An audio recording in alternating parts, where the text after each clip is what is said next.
load and make ready. Oh, look at that.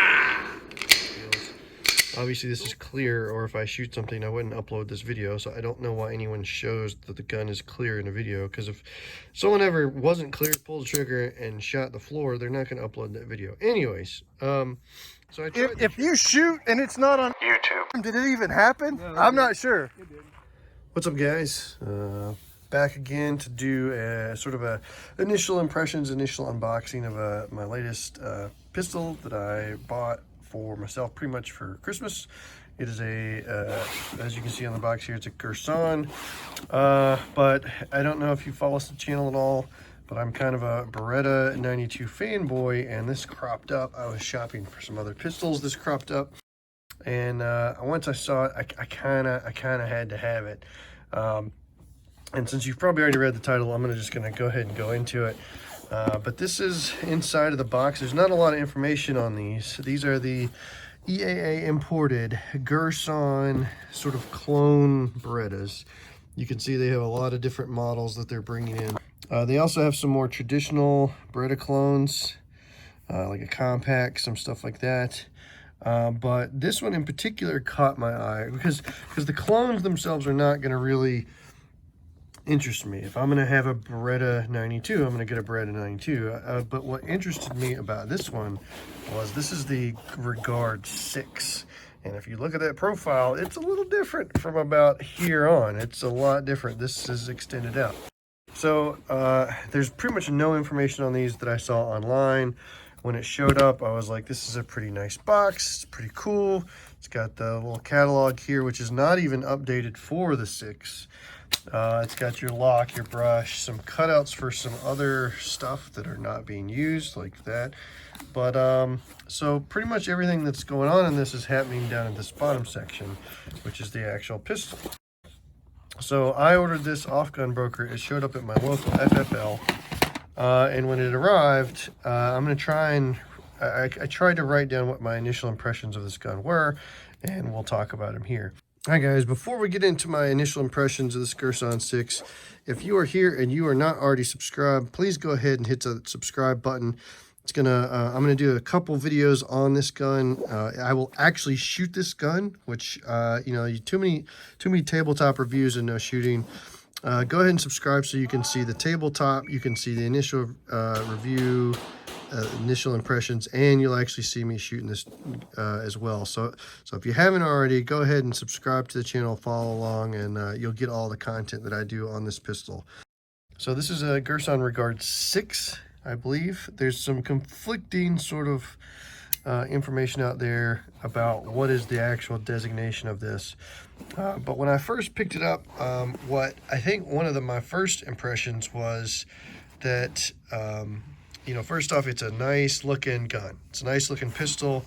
I bought it for the aesthetics, basically. I bought it for this long slide version. I thought that was really cool. But once I picked it up and it was in my hands, like, what was my first thoughts on that? I was like, okay, this is cool. I do like how it looks. I'm happy with that.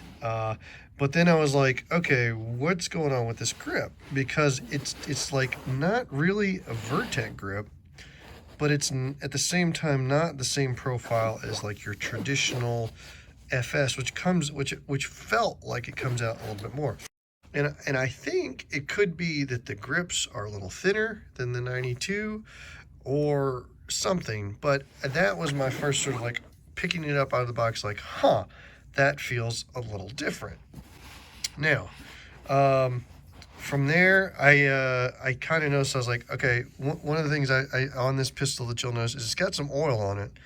I did not put any of that oil on it. I don't know if they, rather than sort of like packing grease, they put some oil on it. This is exactly how it came out of the box. And you can see it's kind of wet, which because of that, I'm just going to pick this up out of the box. I'm going to shoot it, and I'm going to shoot it, and I'll give those impressions in a later video. But I was somewhat happy to see a gun manufacturer shipping stuff with gun oil. Okay, next thing that I noticed about this gun, one, I picked it up and was like, that feels a little different. Two, I was like, okay, a little bit of oil on the gun, that's a good thing. 2 or 3, you're gonna pull the trigger, right? You're gonna dry fire it, you're gonna see how it feels. Obviously this is clear, or if I shoot something I wouldn't upload this video, so I don't know why anyone shows that the gun is clear in a video, because if someone ever wasn't clear, pulled the trigger and shot the floor, they're not going to upload that video. Anyways, so I tried the trigger in the store, and it is a typical Beretta factory trigger. And what I mean by that is it's a little heavy, it's pretty smooth, but certainly within norms. It is not a D-spring, if you're wondering about that. I had considered maybe that because the D-spring's popularity and its installation in like the A3 models, the Beretta A3 models, that when they cloned the 92 they might have gone with a D-spring. This feels like the heavier factory spring, just offhand. And then single action is a really nice, not creepy trigger, but it's not a D-spring, and I can tell you that because I have a D-spring over here next to me that I've compared and contrasted to. But it doesn't have creep, and that's good. It's a nice crisp Beretta trigger. The reset is, and I'm not going to put it down right now, but the reset is factory Beretta, meaning it could definitely use the Langdon Tactical optimized trigger bar to reduce that reset, because it resets out like a normal Beretta. It is a Decocker safety model, just like the F92FS. And then I really wanted to get into this part of the gun, which I think gives this particular model its signature look. It obviously does. One is it's got a pick rail. It's got front serrations, and it is not a 4.8 barrel. It's actually a 5-inch barrel. Now, so being a 5-inch barrel, what does that actually look like? How does it feel on the hand? Is it nose heavy? What's going on? Well, what it looked like they did is they sort of just stretched out an added .2 to the end of the gun. It gives it kind of a bull nose effect, like a little pug nose kind of look, and I really like it. The front sight is a fixed sight. It's not a dovetail sight, and it is still a stretched almost to be the same length as a regular sight. So you have this 3-dot picture, this 3-dot sight picture, and then you would obviously focus on the front sight. But I thought that was interesting, and I'll show you what I mean here. Let me get this out. On the left here, I have a factory, basically stock Beretta 92 FS. Basically, I've left this gun alone as much as possible. So what are the actual differences in these two models? And Vertec angle, it's in the certain lack of finger grooves. I'll show you width in a minute. The rear looks pretty much the same. I'm trying to get them lined up here as much as I can. I think I have an aftermarket rear sight, so it's kind of weird for me to line that up. But then going forward, you can see where they start to diverge, and it's really only about, the last even here. And so the factory Beretta FS 92 FS barrel is a 4.8, but it obviously extends beyond the slide. And if you buy like an LTT or something, it will be flush with the slide. Whereas the GIRSAN 6 is a little bit shallower groove there, a little bit shallower scallop, and it extends out to the full 5-inch barrel length. And that's pretty much the difference here. And I haven't shot it yet, and I'm really interested to see what difference does that make. So I had those differences sort of like in my mind. I obviously didn't bring my 92 FS in the door when I was picking this up, but I was feeling these and sort of noticing those differences between the guns. And I'll do maybe a full review of the differences between them, try and see what sort of parts interchangeability they have. But as I continue to look at this gun, the grip texture is nice. It's really grippy in this sort of pebbly texture here. And then this is a bit more slick. The diamonds is a bit more slick. So I kind of wish the rest of the grip was that pebble texture. but it's got it sort of in the areas where you would want it. And so that's actually, I think that's pretty smart, because you figure your fingers wrap around and get into that pebbly, and then if you were to carry it, you would kind of maybe want a little bit slicker. And then the finger grooves might bother some people, but they actually are very comfortable for me. They fit my hand, my grip size. I would say I wear a medium size glove. Because it feels a little skinnier, the access to the trigger feels more like a Vertec, even though it is still sort of the traditional rear of the frame of the gun. The rear sight, I didn't care for the rear sight, still don't. I knew it was going to be like that in the picture. This is sort of the old style Novak aftermarket thing that's still available, back when the Novak slanted sights was kind of a big deal. I'm just not a fan. I will probably be replacing that to get me a blacked out rear, but it is an acceptable sight picture currently. And then one of the other things that I noticed that I really liked about this particular model that's going to be different from like a 92 is you can see the beveling. And just a little bit that I've played with it, and I was playing with it at the store, is that makes the reloads a little easier versus, say, the 92. And this is, again, I didn't have this in the store, but I'm just showing you this for reference, that this is a non-beveled Magwell and a 92 FS. So I think the beveled Magwell really helps open that up. It really makes reloading a little easier, as just I was kind of playing around with it in the store.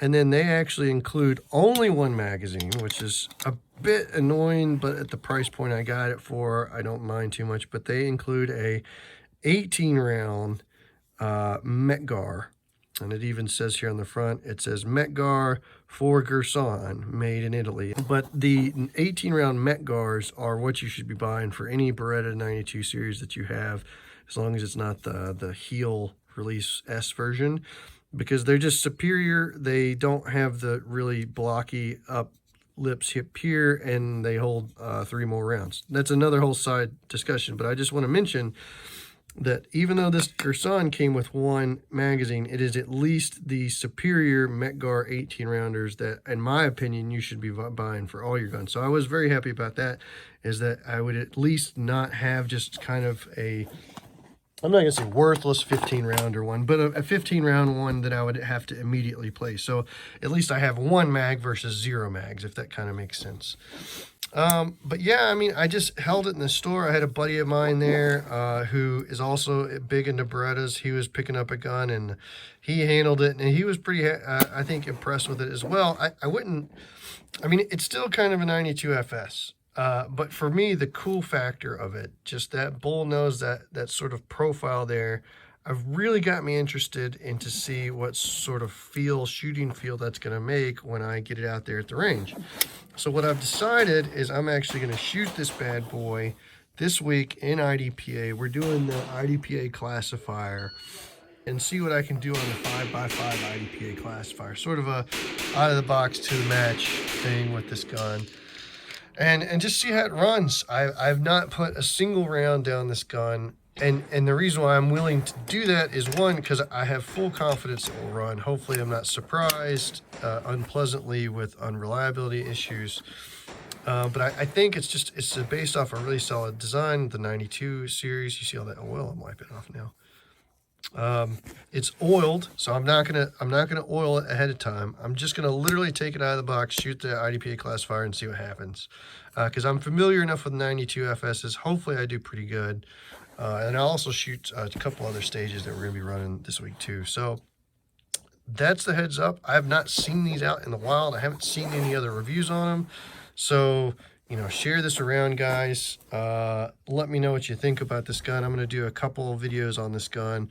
It'll be this video, the actual shooting it at the match, and probably like a post-match review after I get a couple more, maybe a couple hundred rounds down it. So that's it, guys. Initial impressions. I'm really happy with this pickup. You can see what they're running on Gunbroker.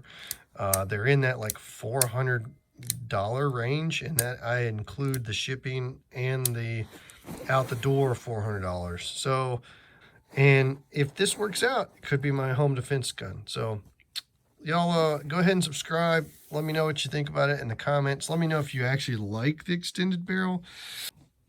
If you end up buying some additional mags for this Girsan, if you end up buying a gun based off these reviews, one of the things you can do to help the channel, to help support me and these reviews, is to buy your magazines, because you're only going to get one with the gun. To buy any additional magazines that you use for this or your Berettas, using my affiliate link down in the comments for Gun Mag Warehouse, which is where I've ordered plenty of magazines from Gun Mag Warehouse.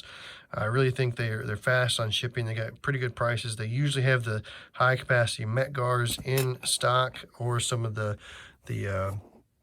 other Teflon coated type ones. But if you want to support the channel, or you end up picking up something like this and you need more mags for it, or you know, go ahead and use the link for Gun Mag Warehouse. It would help me out quite a bit. So all right, that's it for now. I'm gonna shoot the match to tomorrow. I'll record it, I'll post it up, I'll let you know, and then I'll do a follow-up video. Thanks guys, go ahead and give me a thumbs up, subscribe. I really appreciate it, and it'll help channel. Stand by.